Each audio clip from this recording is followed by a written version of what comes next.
Hello ನಮಸ್ಕಾರ. ಎಲ್ಲರೂ ಹೇಗಿದ್ದೀರಾ? ಐ ಹೋಪ್ ಎಲ್ಲರೂ ಚೆನ್ನಾಗಿದ್ದೀರಾ ಅಂತ ಭಾವಿಸ್ತೀನಿ. ಈಗಾಗಲೇ ರಾಜ್ಯ ಸರ್ಕಾರ ತಂದಂತಹ ಮಹತ್ವದ ಯೋಜನೆಗಳು ಹಾಗೂ ಪಂಚ ಗ್ಯಾರಂಟಿ ಯೋಜನೆಗಳಿಗೆ ಸಂಬಂಧಿಸಿದಂತೆ ಹಾಗೂ ಕೇಂದ್ರ ಸರ್ಕಾರ ತಂದಂತಹ ಜನಪರ ಯೋಜನೆಗಳಿಗೆ ಸಂಬಂಧಿಸಿದಂತೆ ಈಗಾಗಲೇ ನಾನು ಸಾಕಷ್ಟು ಮಾಹಿತಿಯನ್ನ ಹಲವು ವಿಡಿಯೋಗಳಲ್ಲಿ ನಿಮ್ಮ ಮುಂದೆ ತಂದಿದ್ದೀನಿ. ಇದೀಗ ರಾಜ್ಯ ಸರ್ಕಾರ ಕರ್ನಾಟಕದಲ್ಲಿ ಹಳೆ ಪಿಂಚಣಿ ಯೋಜನೆ ಮರುಜಾರಿ ಯಾವಾಗ ಎನ್ನುವ ಒಂದು ಮಹತ್ವದ ಮಾಹಿತಿಯನ್ನ ಈ ಒಂದು ವಿಡಿಯೋದಲ್ಲಿ ನಾನು ನಿಮಗೆ ಹೇಳ್ತಾ ಹೋಗ್ತೀನಿ. ಅದಕ್ಕೂ ಮುಂಚೆ ಯಾರೆಲ್ಲ ನಮ್ಮ ಡಿಜಿಟಲ್ ಅಸ್ತ್ರ ಯೂಟ್ಯೂಬ್ ಚಾನಲ್ ಅನ್ನ ಸಬ್ಸ್ಕ್ರೈಬ್ ಮಾಡಿಲ್ಲ, ದಯವಿಟ್ಟು ಸಬ್ಸ್ಕ್ರೈಬ್ ಮಾಡುವ ಮೂಲಕ ಇದೇ ರೀತಿಯಾಗಿ ನಮ್ಮನ್ನ ಪ್ರೋತ್ಸಾಹಿಸಿ ಅಂತ ಹೇಳ್ತೀನಿ. ಈಗಾಗಲೇ ರಾಜ್ಯ ಸರ್ಕಾರ ಸರ್ಕಾರಿ ನೌಕರರಿಗೆ ಹಳೆ ಪಿಂಚಣಿ ಯೋಜನೆ ಮರುಜಾರಿಗೆ ಅಧಿಕೃತ ಆದೇಶ ಒಂದೇ ಬಾಕಿ ಇರುವಂತದ್ದು.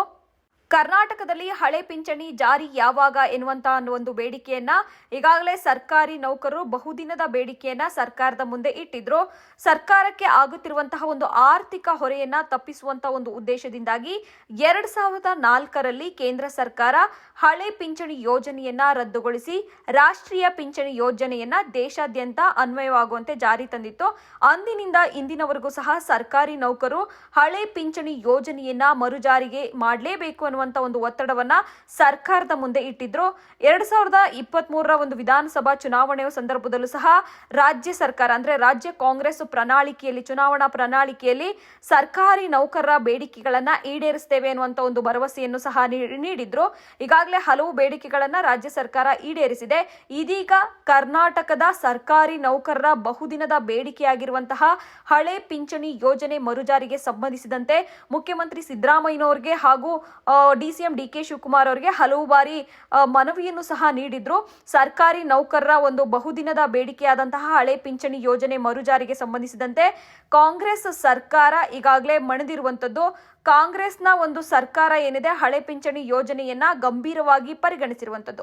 ಹೀಗಾಗಿ ಹಳೆ ಪಿಂಚಣಿ ಯೋಜನೆ ಮರುಜಾರಿ ಆದ್ರೆ ಅದಕ್ಕೆ ಸಂಬಂಧಿಸಿದಂತಹ ಸಾಧಕ ಬಾಧಕಗಳನ್ನ ಪರಿಶೀಲಿಸಿ ಆ ಯೋಜನೆಯನ್ನ ಮರುಜಾರಿ ಮಾಡೇ ಮಾಡ್ತೇವೆ ಅನ್ನುವಂತ ಒಂದು ಮಾತನ್ನ ಈಗಾಗಲೇ ಹಲವು ಬಾರಿ ಡಿಸಿಎಂ ಡಿಕೆ ಶಿವಕುಮಾರ್ ಆಗಿರ್ಬೋದು, ಮುಖ್ಯಮಂತ್ರಿ ಸಿದ್ದರಾಮಯ್ಯನವರಾಗಿರ್ಬೋದು ಭರವಸೆಯನ್ನ ನೀಡಿದ್ದಾರೆ. ಈ ಒಂದು ಭರವಸೆ ಈಡೇರುತ್ತೆ ಎನ್ನುವಂತ ಒಂದು ನಿರೀಕ್ಷೆಯಲ್ಲಿ ಈಗಾಗಲೇ ಸರ್ಕಾರಿ ನೌಕರರು ಇರುವಂತದ್ದು. ಇದಕ್ಕೆ ಸಂಬಂಧಿಸಿದಂತೆ ಈಗಾಗಲೇ ಸರ್ಕಾರಿ ನೌಕರರು ಪದೇ ಸರ್ಕಾರವನ್ನ ಎಚ್ಚರಿಸುವಂತಹ ಒಂದು ಕೆಲಸವನ್ನ ಮಾಡ್ತಾ ಇರುವಂತದ್ದು. ಸರ್ಕಾರಿ ನೌಕರ ಬಹುದಿನದ ಬೇಡಿಕೆಯಾಗಿರುವಂತಹ NPS ರದ್ದುಪಡಿಸಿ ಹಳೆಯ ಪಿಂಚಣಿ ಯೋಜನೆಯನ್ನ ಜಾರಿಗೆ ತರುವ ಬಗ್ಗೆ ಈಗಾಗಲೇ IAS ಅಧಿಕಾರಿಗಳ ಸಮಿತಿಯು 1 ತಿಂಗಳ ವರದಿಯನ್ನ ನೀಡಲಾಗಿದೆ ಎನ್ನುವಂತ ಒಂದು ಮಾತನ್ನ CS ಷಡಕ್ಷರಿ ಅವರು ಹೇಳಿರುವಂತದ್ದು. ಅಂದ್ರೆ ಸಮಿತಿಯ ಅಧ್ಯಕ್ಷರಾದಂತಹ ಉಮಾ ಮಹಾದೇವನ್ ಹಾಗೂ ಆರ್ಥಿಕ ಇಲಾಖೆಯ ಕಾರ್ಯದರ್ಶಿಯಾದಂತಹ MT ರೇಜು ಅವರನ್ನ ಭೇಟಿ ಮಾಡಿ ಈ ಒಂದು ವಿಷಯದ ಬಗ್ಗೆ ಸರ್ಕಾರಿ ನೌಕರರು ಸುದೀರ್ಘವಾಗಿ ಚರ್ಚೆಯನ್ನ ಮಾಡಿರುವಂತದ್ದು. ಹೀಗಾಗಿ ಕೇವಲ 1 ತಿಂಗಳ ಗಡುವನ್ನ ಈಗಾಗಲೇ ಸರ್ಕಾರಿ ನೌಕರರು ನೀಡಿರುವಂತದ್ದು. 1 ತಿಂಗಳ ಒಳಗಾಗಿ ಯಾವುದೇ ರೀತಿಯಾದಂತಹ ಸರ್ಕಾರ ಕ್ರಮವನ್ನ ತೆಗೆದುಕೊಳ್ಳದೆ ಇದ್ರೆ ಸರ್ಕಾರಕ್ಕೆ ಎಚ್ಚರಿಸುವಂತ ಒಂದು ಪ್ರಯತ್ನಕ್ಕೂ ಸಹ ಸರ್ಕಾರಿ ನೌಕರರು ಮುಂದಾಗ್ತಾರೆ ಎನ್ನುವಂತ ಒಂದು ಮಾತುಗಳು ಸಹ ಕೇಳಿಬಂದಿದೆ. ಈಗಾಗಲೇ ಸರ್ಕಾರವು NPS ವಂತಿಕೆಗಾಗಿ ವಾರ್ಷಿಕವಾಗಿ 3 ಕೋಟಿ ರೂಪಾಯಿ ಪಾವತಿಸುತ್ತಿದೆ. 2010ರಿಂದ 2024ರ ಅವಧಿಯಲ್ಲಿ ಒಟ್ಟು 25 ಕೋಟಿ ಪಾವತಿಸಲಾಗಿದೆ ಎನ್ನುವಂತ ಒಂದು ಮಾಹಿತಿಯನ್ನ ಸರ್ಕಾರಿ ನೌಕರರ ಸಂಘದ ಅಧ್ಯಕ್ಷರಾದಂತಹ CS ಷಡಕ್ಷರಿ ಅವರು ಮಾಹಿತಿಯನ್ನ ನೀಡಿರುವಂತದ್ದು. ಇನ್ನು ಹಳೆ ಪಿಂಚಣಿ ಯೋಜನೆಗೆ ಸಂಬಂಧಿಸಿದಂತೆ ರಚಿಸಲಾದಂತಹ ಒಂದು ಸಮಿತಿಯು ತನ್ನ ಅಂತಿಮ ವರದಿಯನ್ನ 1 ತಿಂಗಳಲ್ಲಿ ಸರ್ಕಾರಕ್ಕೆ ಸಲ್ಲಿಸಬೇಕು. ಸರ್ಕಾರಕ್ಕೆ ಸಲ್ಲಿಸಿದ ಆ ಒಂದು ವರದಿಯ ಆಧಾರದ ಮೇಲೆ ಸಾಧಕ ಬಾಧಕಗಳನ್ನ ಪರಿಶೀಲಿಸಿ ಏನು ಸರ್ಕಾರ ಅಧಿಕಾರಕ್ಕೆ ಬರುವ ಮುಂಚೆ ಒಂದು ಭರವಸೆಯನ್ನ ಕೊಟ್ಟಿತ್ತು, ಸರ್ಕಾರಿ ನೌಕರ ಬಹುದಿನದ ಬೇಡಿಕೆಯಾದಂತಹ ಹಳೆ ಪಿಂಚಣಿ ಯೋಜನೆಯನ್ನ ಮರುಜಾರಿ ಮಾಡೇ ಮಾಡ್ತೀವಿ ಅಂತ, ಆ ಒಂದು ಮರುಜಾರಿಗೆ ಸಂಬಂಧಿಸಿದಂತೆ ಸರ್ಕಾರ 1 ತಿಂಗಳ ನಂತರ ಅಧಿಕೃತವಾಗಿ ಆದೇಶವನ್ನ ಹೊರಡಿಸುವ ಮೂಲಕ ಸರ್ಕಾರಿ ನೌಕರರ ಬಹುದಿನದ ಬೇಡಿಕೆಯನ್ನ ಈಡೇರಿಸುವಂತ ಒಂದು ಪ್ರಯತ್ನವನ್ನ ಮಾಡಲೇಬೇಕು. ಇಲ್ಲದೆ ಇದ್ದರೆ ಸರ್ಕಾರಿ ನೌಕರರು ಸರ್ಕಾರವನ್ನ ಎಚ್ಚರಿಸುವಂತಹ, ಸರ್ಕಾರಕ್ಕೆ ಗಡುವು ಕೊಡುವಂತಹ ಒಂದು ನಿರ್ಧಾರಕ್ಕೂ ಸಹ ಈಗಾಗಲೇ ಚಿಂತನೆ ನಡೆದಿರುವಂತದ್ದು.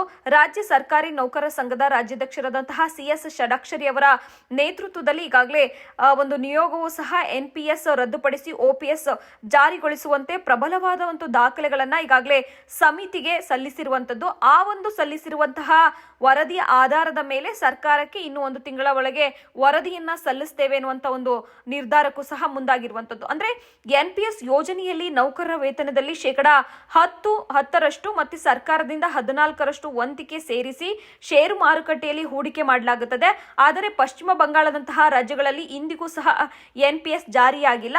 ಅಲ್ಲಿ ಹಳೆ ಪಿಂಚಣಿ ಯೋಜನೆಯೇ ಇದೆ. ಈಗ ಕರ್ನಾಟಕದ ನೌಕರರು ಕೂಡ ನಮಗೆ ಷೇರು ಮಾರುಕಟ್ಟೆಯ ರಿಸ್ಕ್ ಬೇಡ, ಹಳೆ ಪಿಂಚಣಿಯ ಭದ್ರತೆ ಬೇಕು ಎನ್ನುವಂತ ಒಂದು ಒತ್ತಡಕ್ಕೆ ಈಗಾಗಲೇ ಮುಂದಾಗಿರುವಂತದ್ದು. ಇನ್ನು ಈ ಹಳೆ ಪಿಂಚಣಿ ಯೋಜನೆಯಿಂದ ಆಗುವಂತಹ ಒಂದು ಪ್ರಯೋಜನಗಳೇನು ಅನ್ನೋದನ್ನ ನಾವು ನೋಡೋದಾದ್ರೆ, ಹಳೆಯ ಪಿಂಚಣಿ ಯೋಜನೆಯು ಸರ್ಕಾರವು ಅನುಮೋದಿಸಿದ ನಿವೃತ್ತಿ ಯೋಜನೆಯಾಗಿದೆ.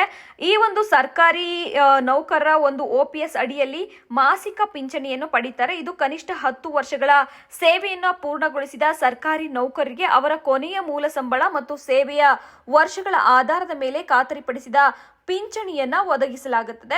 ಇನ್ನು OPS ಅಡಿಯಲ್ಲಿ ಸರ್ಕಾರವು ನಿವೃತ್ತಿಯ ನಂತರ ಸರ್ಕಾರಿ ನೌಕರರಿಗೆ ಸಂಪೂರ್ಣ ಪಿಂಚಣಿ ಮೊತ್ತವನ್ನ ಪಾವತಿಸುತ್ತದೆ.